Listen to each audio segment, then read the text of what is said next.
Jusque-là, Job ne s'était pas rebellé contre Dieu, mais son langage maintenant s'apparente presque à celui de la révolte. Soupirer après la mort pour échapper à la souffrance.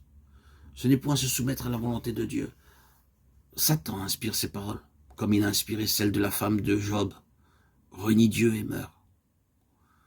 Poussés à l'extrême par la maladie et sous une influence satanique, de pauvres âmes ont même recouru au suicide pour atteindre cette place de repos.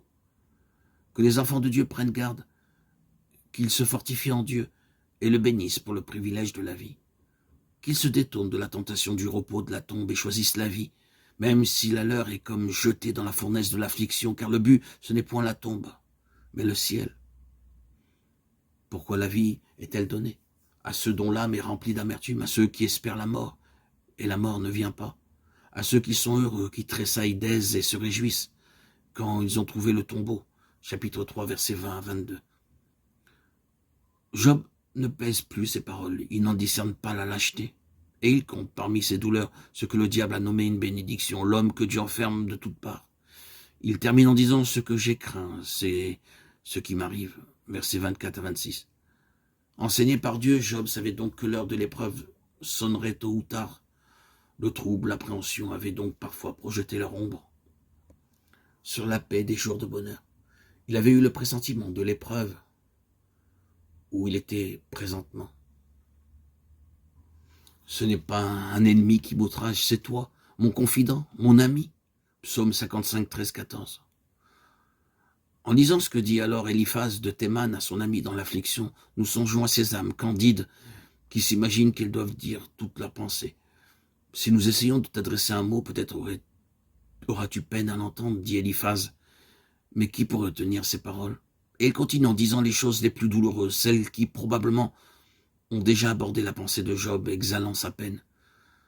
Tu as enseigné la sagesse à plusieurs, tu as fortifié les mains débiles, tes paroles ont relevé ceux qui chancelaient, tu as raffermi les genoux vacillants, et maintenant qu'il s'agit de toi, tu faiblis, maintenant que tu es atteint, tu perds courage. Tout cela, Job le sait par cœur, et Satan lui a murmuré sans doute quand il a vu le patriarche sombrer sous la douleur. Mais c'était une souffrance ajoutée à tant d'autres que d'entendre Eliphaz le dire. Ta crainte de Dieu n'est-elle pas ton espoir? Continue Eliphaz. Si les autres hommes l'ignorent, toi, Job, tu devrais savoir te confier en Dieu au jour de l'épreuve. Ce que tu sais de lui n'est-il pas suffisant pour te donner confiance maintenant? Ami qui est dans la fournaise, ne sont-ce pas ici les paroles mêmes de ceux qui essaient de te consoler? Il parle de la douleur de celui que Dieu a blessé. Il le console en lui rappelant qu'il a exhorté les autres à être forts et que lui-même, maintenant, faiblit. Cherche dans ton souvenir quel est l'innocent qui a péri. Mais ceux qui labourent l'iniquité et qui sèment l'injustice en moissonnent les fruits. Chapitre 4, versets 7 à 11. Ainsi, d'après Eliphaz, l'homme récolte seulement ce qu'il a semé. Il y a ici une suggestion de péché dans la vie de Job. Eliphaz cherche à donner plus de poids à ce qu'il dit et évoque une vision nocturne. Mais les paroles de l'esprit qu'il a visité de nuit font songer au diable plutôt qu'à un ange de lumière, plutôt qu'au Saint-Esprit.